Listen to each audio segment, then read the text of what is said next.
Hello students, तो कैसे हैं आप सभी। आई होप आप बहुत अच्छे से होंगे। मैं सरोज स्वागत करती हूं आपका आपके अपने YouTube channel online study with Saroj में। चलिए, आज की जो क्लास रहेगी वो सीटेट पेपर नंबर 2 के लिए टीचिंग मेथड, जो इम्पोर्टेंट टॉपिक है शिक्षण विधियां, उससे रिलेटेड हम आज की क्लास में 20 पीवाईक्यूज रीड करेंगे। बहुत इंपॉर्टेंट टॉपिक है ये शिक्षण विधियां। टीचिंग मेथड्स जो हैं ये एक ऐसा टॉपिक है जिससे रिलेटेड कोई ना कोई क्वेश्चन जो है वो सीटेट के एग्जाम में पूछा ही जाता है। उससे पहले, क्लास शुरू करने से पहले मैं आपको बता दूं कि अगर आपने चैनल को अभी तक सब्सक्राइब नहीं किया है या फिर आप चैनल पर नए आए हो तो प्लीज सबसे पहले चैनल को सब्सक्राइब कर लीजिए और साथ में लगे बेल आइकन को प्रेस कर दीजिए ताकि आपके पास आने वाले हर वीडियो का नोटिफिकेशन सबसे पहले पहुंच जाए। बाकी क्लास को शेयर जरूर कर दीजिए। अगर आपका कोई नोन, आपका कोई रिलेटिव अगर एग्जाम की प्रिपरेशन कर रहा है तो उसके साथ क्लास को जरूर शेयर कर दीजिए। बाकी क्लास को लाइक भी जरूर कर दें। कमेंट करके मुझे जरूर बताएं कि आपको जो है वो क्लास कैसी लगी। आपका कोई सजेशन है, आपकी कोई क्वेरी है, वो भी आप मुझे कमेंट कर सकते हो। चलिए शुरू करते हैं आज की ये क्लास। व्याख्यान यानी कि लेक्चर मेथड जो है उसकी सबसे बड़ी सीमा क्या है। तो जो लेक्चर मेथड है, ठीक है, उसकी सीमा बतानी है क्या है। तो लेक्चर मेथड जो है वो मतलब कि उसमें सिर्फ व्याख्या की जाती है, व्याख्यान किया जाता है। उसकी सबसे बड़ी सीमा है कि छात्र निष्क्रिय रहते हैं। ठीक है, अब छात्र निष्क्रिय क्यों रहते हैं? स्टूडेंट जो है वो जो एक्टिव है वो नहीं रहते हैं। क्यों नहीं रहते हैं? अच्छा, क्योंकि टीचर जो है वो सिर्फ लेक्चर देकर चला जाता है। उसे ना ही तो जो बच्चे हैं, ना ही तो डेमोन्स्ट्रेशन होती है उस टॉपिक को लेकर, ना ही तो बच्चे जो हैं वो उस एक्टिव पार्टिसिपेट कर पाते हैं क्लास में। टीचर जो है वो किसी एक टॉपिक को पढ़ाकर जो है वो लेक्चर देकर जो है वो चले जाते हैं। तो छात्र जो है वो निष्क्रिय क्लास में रहते हैं। ठीक है, छात्रों की भागीदारी जो है वो ना के बराबर ही रहती है लेक्चर मेथड में। ठीक है, तो ये एक स्टूडेंट यानी कि चिल्ड्रन सेंटर्ड मेथड नहीं है। ठीक है, इसको टीचर सेंटर्ड मेथड जो है वो कहा जाएगा। ठीक है, लेक्चर मेथड जो है वो टीचर सेंटर्ड मेथड है। ठीक है, ये आपने याद रखना है। बाकी नेक्स्ट आता है लर्निंग बाय डूइंग यानी कि करके सीखना। किस शिक्षण विधि का आधार है? तो जो करके सीखते हैं बच्चे, ये कौन सी शिक्षण विधि है? तो ये आपने याद रखना है परियोजना विधि यानी कि प्रोजेक्ट मेथड जो है हमारा, उसमें बच्चे जो है वो लर्निंग बाय डूइंग यानी कि करके सीखते हैं। ठीक है, क्यों? क्योंकि किसी भी प्रोजेक्ट को जब बच्चे को दिया जाता है तो बच्चा जो है उस प्रोजेक्ट को जब खुद करता है, स्वयं करता है, तो बच्चा जो है उस चीज को ज्यादा देर तक याद रख पाता है। बहुत बच्चा जो है वो ज्यादा टाइम तक किसी भी चीज को, उस चीज को याद रख पाता है जब वो खुद एफर्ट्स लगाकर किसी भी काम को करता है। ठीक है, तो प्रयोजना विधि आपने याद रखनी है, लर्निंग बाय डूइंग से जुड़ी है। नेक्स्ट क्वेश्चन देखते हैं कि जो प्रोजेक्ट मेथड है उसके प्रतिपादक कौन है। बहुत इंपॉर्टेंट क्वेश्चन है, बहुत बहुत बहुत इंपॉर्टेंट है। अगर आप सी टेट के अलावा एचपी टेट की प्रिपरेशन कर रहे हो या फिर यूपी टेट और किसी भी मतलब स्टेट का टेट की आप प्रिपरेशन कर रहे हो, ठीक है, तो ये आपके लिए बहुत इंपॉर्टेंट क्लास है क्योंकि इसमें जो है बहुत इंपॉर्टेंट इंपॉर्टेंट क्वेश्चंस पूछे गए हैं। तो ये जो प्रोजेक्ट मेथड है, ये इसके प्रतिपादक कौन है? तो प्रोजेक्ट मेथड के जो प्रतिपादक हैं वो किल पैट्रिक हैं। ठीक है, किल पैट्रिक का नाम आपने याद रखना है प्रोजेक्ट मेथड यानी कि परियोजना विधि से, के ये जनक या प्रतिपादक जो है वो कहे जाते हैं। नेक्स्ट आता है समस्या समाधान विधि यानी कि प्रॉब्लम सॉल्विंग मेथड जो है उसका मुख्य उद्देश्य क्या है।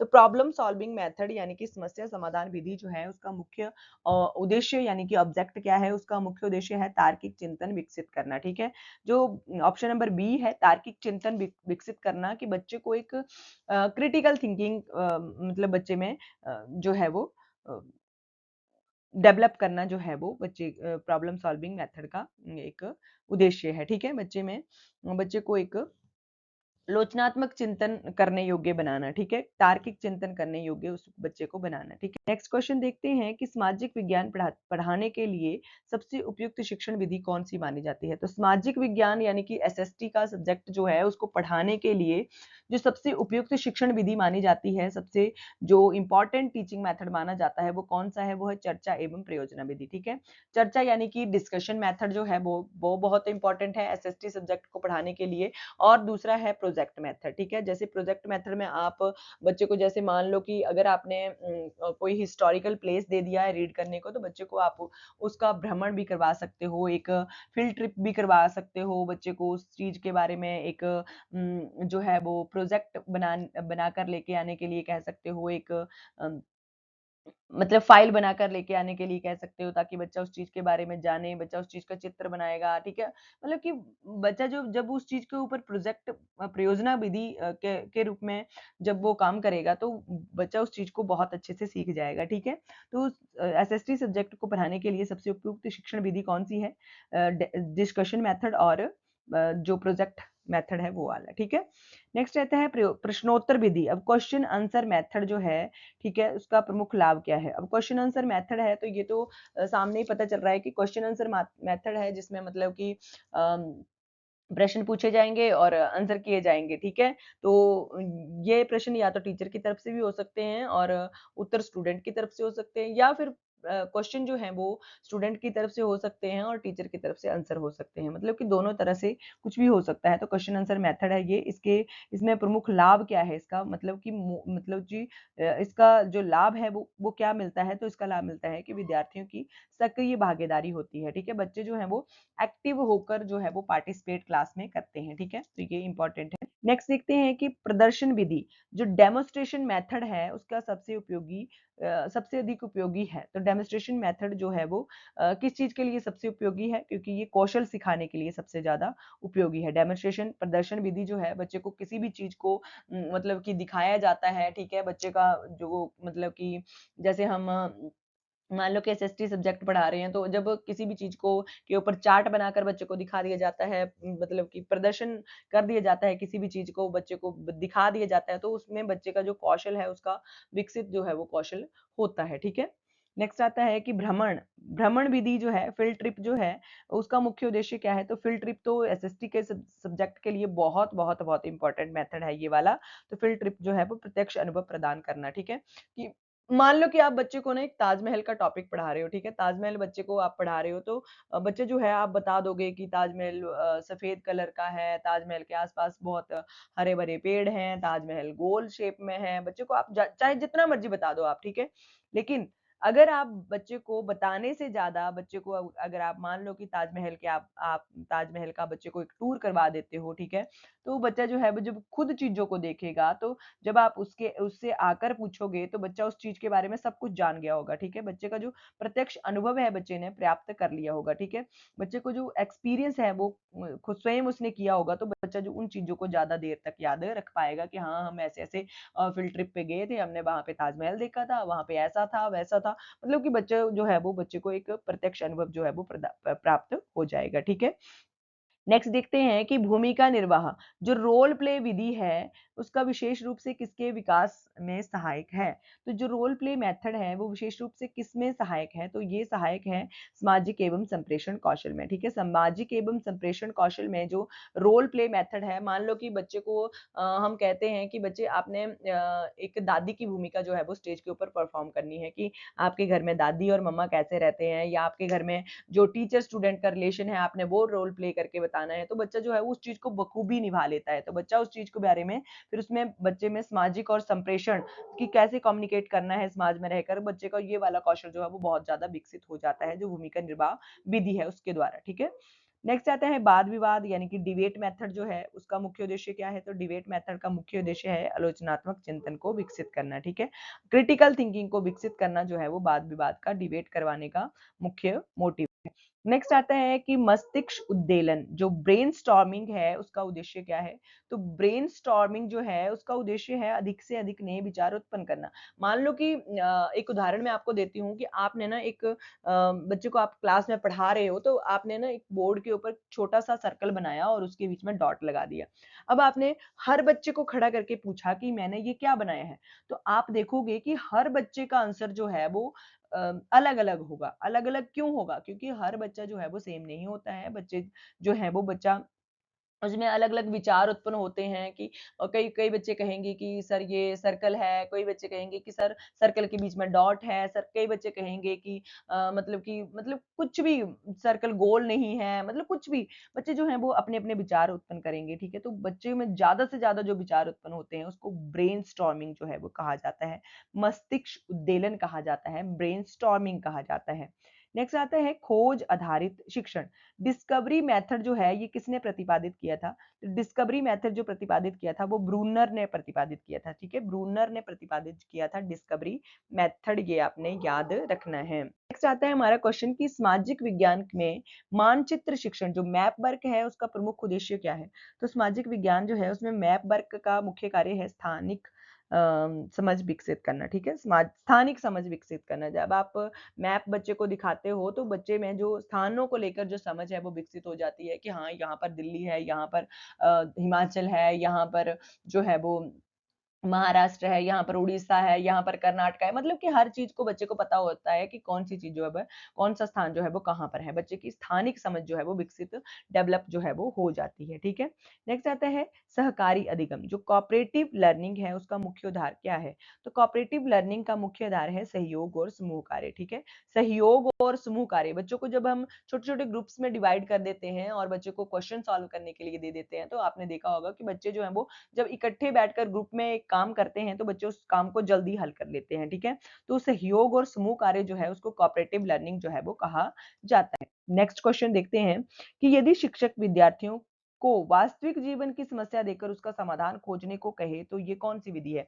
मतलब कि मान लो कि एक टीचर है उसने वास्तविक जीवन उसके रियल जो लाइफ है, ठीक है? उसको एक प्रॉब्लम दे दी है और बच्चे को कहा है कि आप इसका समाधान यानी कि इसकी सॉल्व करो इस प्रॉब्लम को, ठीक है? तो ये कौन-सी विधि होगी? जब एक टीचर जो है वो रियल लाइफ का एक प्रॉब्लम दे देता है बच्चे को सॉल्व करने के लिए, तो ये कौन-सी विधि होती है? ये विधि होती है समस्या समाधान विधि, ठीक है? प्रॉब्लम सॉल्विंग मेथड, ठीक है? नेक्स्ट आता है case study. Case study method जो है उसका मुख्य उद्देश्य क्या है? तो केस स्टडी मेथड का मुख्य उद्देश्य है किसी एक स्थिति का गहन अध्ययन करना, ठीक है? किसी भी एक स्थिति का गहन अध्ययन करना केस स्टडी मेथड जो है वो कहलाता है। मान लो कि एक बच्चा है जो पढ़ने में बहुत अच्छा है और डेली स्कूल आता है, ठीक है? लेकिन कुछ दिनों से बच्चा जो है वो पढ़ने में बहुत ज़्यादा वीक होता जा रहा है, बच्चा स्कूल में एब्सेंट रह रहा है, तो आप क्या करोगे? उस बच्चे को डाँटोगे, पीटोगे? नहीं। आप उस बच्चे की मतलब कि स्टडी करोगे उस बच्चे के बारे में कि बच्चा क्यों कमज़ोर होता जा रहा है पढ़ने में, बच्चा क्यों एब्सेंट रह रहा है स्कूल में? क्या बच्चे में कोई गलत आदत लग गई है? क्या बच्चे को घर में कोई प्रॉब्लम है? क्या बच्चे को किसी और चीज़ में प्रॉब्लम आ रही है? तो उस चीज़ को कहा जाता है केस स्टडी। जब आप किसी एक स्थिति का गहन अध्ययन करते हो तो उसको कहा जाता है केस स्टडी, ठीक है? तो इसका मुख्य उद्देश्य भी यही है कि किसी भी स्थिति का पता लगाकर बच्चे को जो एक उपचारात्मक शिक्षण है वो प्रदान करना, ठीक है? नेक्स्ट आता है हमारा कि शिक्षण में आईसीटी का उपयोग मुख्यतः किस लिए किया जाता है? तो आईसीटी का उपयोग जो है शिक्षण में किस लिए किया जाता है? कि अधिगम को प्रभावी और रोचक बनाने के लिए, ठीक है? अधिगम को प्रभावी और रोचक बनाने के लिए जो है इंटरेस्टिंग बनाने के लिए, इफेक्टिव और इंटरेस्टिंग बनाने के लिए जो है वो आईसीटी का प्रयोग जो है वो मुख्यतः किया जाता है, ठीक है? नेक्स्ट आता है आईसीटी में जैसे कि बच्चे को प्रोजेक्ट वर्क हम करवा रहे हैं, बच्चे को प्रोजेक्ट लगा के किसी एक टॉपिक को हम समझा रहे हैं, ठीक है? या बच्चे को हम कंप्यूटर में कोई भी मतलब काम करवा रहे हैं, ठीक है? वो सभी जो है वो आईसीटी वर्क में ही आते हैं, ठीक है? तो ये हम किसी भी लर्निंग को और ज़्यादा इफेक्टिव बनाने के लिए और ज़्यादा इंटरेस्टिंग बनाने के लिए ताकि बच्चे जो हैं वो उस टॉपिक को बहुत अच्छे से सीख पाएँ, उसके लिए हम आईसीटी का प्रयोग जो है वो करते हैं। नेक्स्ट आता है चर्चा विधि। जो डिस्कशन मेथड है सबसे अधिक प्रभावी है। तो क्यों प्रभावी है? विचारों के आदान-प्रदान में, ठीक है? जब डिस्कशन होगी क्लास में, मान लो कि एक टीचर है, वो कहते हैं कि एक टॉपिक पूछते हैं बच्चे से और डिस्कशन करते हैं कि आपने इस चीज़ के बारे में देखा है कभी, ठीक है? इस चीज़ को आप जानते हो, ठीक है? तो बच्चे जो हैं वो अपने विचार प्रस्तुत करेंगे, टीचर अपने विचार देंगे कि नहीं-नहीं ऐसे होता है, ऐसे होता है। तो जब डिस्कशन होता है पूरी क्लास में किसी एक टॉपिक को लेकर तो वो विचारों का आदान-प्रदान होता है, ठीक है? जो हमारे विचार हैं वो मतलब दूसरे बच्चे सुनेंगे, जो दूसरे बच्चों के विचार हैं वो दूसरे बच्चे सुनेंगे, तो ये विचारों का आदान-प्रदान जो है ये डिस्कशन मेथड का सबसे अधिक प्रभावी होता है। नेक्स्ट क्वेश्चन देखते हैं, सेकंड लास्ट क्वेश्चन है कि शिक्षण की कौन-सी विधि जो है वो विद्यार्थियों में निर्णय लेने की क्षमता को विकसित करती है? जो बच्चे जो हैं वो खुद का डिसीज़न ले पाते हैं, उस चीज़ की क्षमता को विकसित करना, डेवलप करना, उस चीज़ को कौन-सी विधि करती है, ठीक है? तो ये होती है समस्या समाधान विधि। जब बच्चे जो हैं डिसीज़न लेते हैं, तो उस समस्या समाधान विधि जो है वो उसके लिए बहुत अच्छी रहती है। क्यों रहती है? क्योंकि बच्चा किसी भी प्रॉब्लम को जब खुद सॉल्व करेगा, तो बच्चे में जो है वो एक जो प्रॉब्लम सॉल्विंग मतलब जो शक्ति है उसमें डेवलप हो जाएगी, ठीक है? नेक्स्ट आता है बाल केंद्रित शिक्षा यानी कि चाइल्ड सेंटर टीचिंग जो है उसमें शिक्षक की भूमिका क्या होती है। तो शिक्षक की भूमिका बाल केंद्रित शिक्षा में टीचिंग में ये रहती है कि मार्गदर्शक एवं सहायक, ठीक है। फैसिलिटेटर के रूप में एक टीचर जो है वो काम करता है, ठीक है। एक फैसिलिटेटर के रूप में एक टीचर जो है वो काम करता है बाल केंद्रित शिक्षण में, ठीक है। बच्चा जो है जो टीचर है वो बच्चे के ऊपर हुक्म नहीं चलाएगा, बच्चे को पीटेगा नहीं, बच्चे को सिर्फ एक सलाह देगा, ठीक है। बच्चे के फैसिलिटेटर और एक सहायक के रूप में, जहाँ पे बच्चे को आपको लग रहा है कि टीचर को लग रहा है कि बच्चा उस प्रॉब्लम को सॉल्व नहीं कर पाएगा, बच्चे को थोड़ी सी हेल्प करनी है, ठीक है, उस टॉपिक को सॉल्व करने में बच्चा खुद ही कर लेगा, ठीक है। तो ये होती है बाल केंद्रित शिक्षा यानी कि चाइल्ड सेंटर्ड टीचिंग, ठीक है। तो ये आपने याद रखना है, बहुत इंपॉर्टेंट 20 क्वेश्चंस मैंने इस टॉपिक से बता दिए हैं। हमने टीचिंग मेथड लगभग सभी कवर कर लिए हैं और सभी के हमने लाभ देख लिए क्या क्या होते हैं। हमने देख लिया है कि टीचर के लिए जो लेक्चर मेथड है वो टीचर सेंटर्ड है, और जो एक डिस्कशन जो समस्या समाधान विधि है, ठीक है, प्रॉब्लम सॉल्विंग मेथड है, ये बहुत इंपॉर्टेंट है। प्रोजेक्ट मेथड बहुत इंपॉर्टेंट है चाइल्ड सेंटर्ड टीचिंग के लिए, ठीक है। तो ये सभी क्वेश्चन हमारे क्लियर हो गए हैं। आई होप आपको टॉपिक बहुत अच्छा लगा होगा, और ये सभी क्वेश्चन पीवाईक्यूज हैं तो बहुत इंपॉर्टेंट हैं। प्लीज क्लास को आपने एंड तक जरूर देखना है, बीच में स्किप करके बिल्कुल नहीं जाना है। अगर आप यहाँ तक पहुंच गए हो तो चैनल को भी जरूर सब्सक्राइब कर लें अगर आप अभी तक नहीं किया है। बाकी क्लास को जरूर शेयर कर दें, कमेंट करके मुझे जरूर बताएं कि आपको क्लास कैसी लगी, लाइक भी जरूर कर दें क्लास को। थैंक यू फॉर वॉचिंग, मिलते हैं आपसे नेक्स्ट क्लास में।